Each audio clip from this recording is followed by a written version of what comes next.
ഈ വിഷയത്തിൽ പ്രതികരിക്കുന്നതിനായി ഹിന്ദു ഐക്യവേദി നേതാവ് ശ്രീ ആർ വി ബാബു നമ്മോടൊപ്പം ചേരുന്നുണ്ട്. ശ്രീ ആർ വി ബാബു, സംസ്ഥാന നേതാവ് ഉമർ ഫൈസി മുക്കത്തിന്റെ വാക്കുകൾ താങ്കളും കേട്ടിരിക്കും. ഹിന്ദു ദേവീ ദേവന്മാരെ അങ്ങേയറ്റം മോശമായ ഭാഷയിൽ ലൈംഗികമായി അധിക്ഷേപിച്ചുകൊണ്ടാണ് അദ്ദേഹം പ്രസംഗം നടത്തുന്നത്. ശിവനെയും പാർവതിയെയും വലിയ രീതിയിൽ അവഹേളിക്കുന്ന തരത്തിലുള്ള ഒരു പരാമർശമാണ് അദ്ദേഹം നടത്തിയിരിക്കുന്നത്. താങ്കൾ എങ്ങനെ കാണുന്നു ഇതിനെ?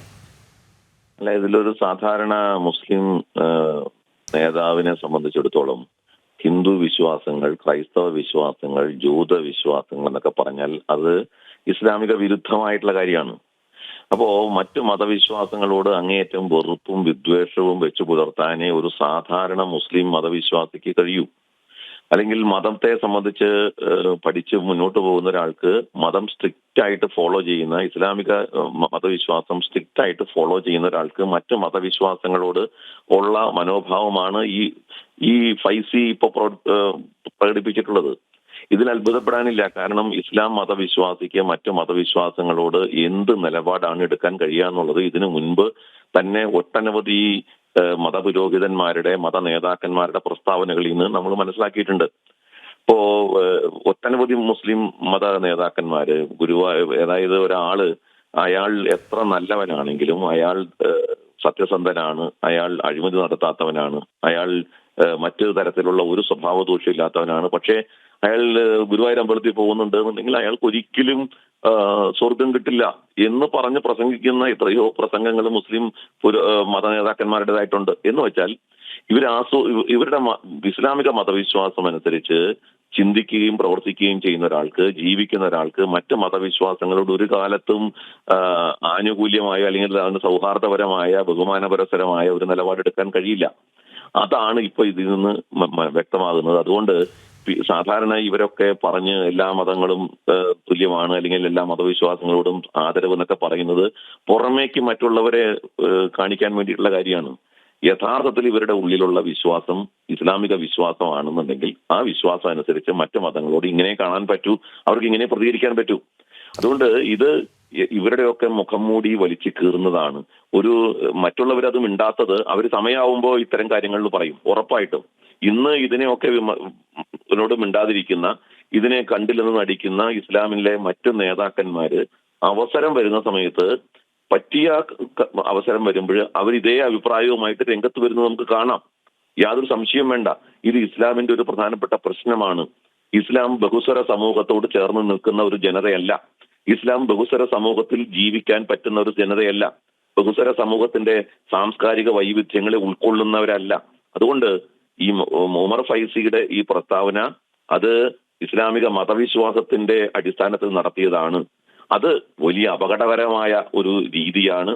ഇസ്ലാം ബഹുസ്വര സമൂഹത്തിന് ചേരാത്തൊരു മതമാണ് എന്ന് നിരന്തരം തെളിയിച്ചുകൊണ്ടിരിക്കുന്നു എന്നുള്ളതാണ് ഇതിലൂടെ നമുക്ക് വ്യക്തമാവുന്ന കാര്യം. ശ്രീ ആർ വി ബാബു, ഒരു കാര്യം കൂടി, അരീക്കോട് നടന്ന ആദർശ സമ്മേളനത്തിനിടയിലാണ് ഇത്തരത്തിലുള്ള വിവാദ പരാമർശം ഉമർ ഫൈസി മുക്കത്തിന്റെ ഭാഗത്തു നിന്നും ഉണ്ടായത്. അദ്ദേഹത്തിന്റെ പ്രസംഗം ശ്രദ്ധിച്ചാൽ തന്നെ നമുക്ക് മനസ്സിലാകും തികച്ചും ബോധപൂർവമായ ഒരു പ്രസ്താവന തന്നെയായിരുന്നു എന്നുള്ളത്. നിർഭാഗ്യവശാൽ നമുക്ക് അത് ആ ഭാഗം സംപ്രേഷണം ചെയ്യാൻ കഴിയുകയില്ല. കാരണം ഇത് പൊതുസമൂഹത്തിനോടുള്ള ഒരു ബാധ്യത നിലനിൽക്കുന്നത് കൊണ്ട് തന്നെ.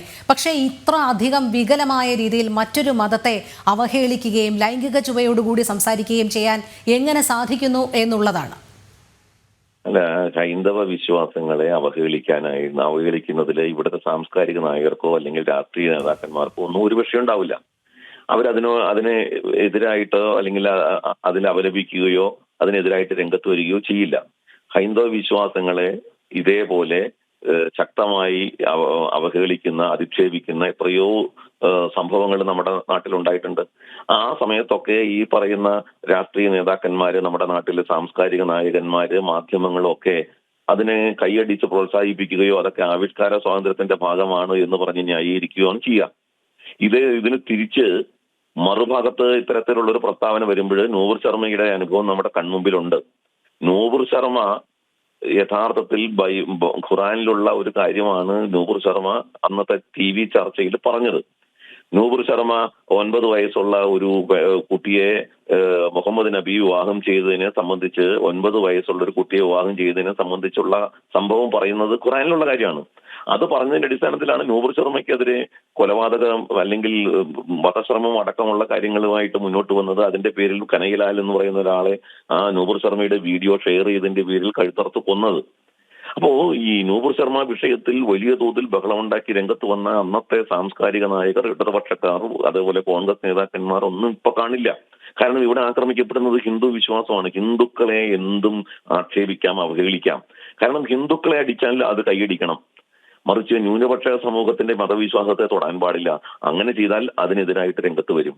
അപ്പൊ ഹിന്ദു സമൂഹം അടിച്ചമർത്തപ്പെടേണ്ടവരാണ്, ഹിന്ദു സമൂഹത്തിന്റെ വിശ്വാസങ്ങൾ അവഹേളിക്കപ്പെടേണ്ടതാണ്, അധിക്ഷേപിക്കപ്പെടേണ്ടതാണ് എന്നൊരു പൊതുബോധം നമ്മുടെ കേരളത്തിലെങ്കിലും രൂപപ്പെട്ടു വന്നിട്ടുണ്ട്.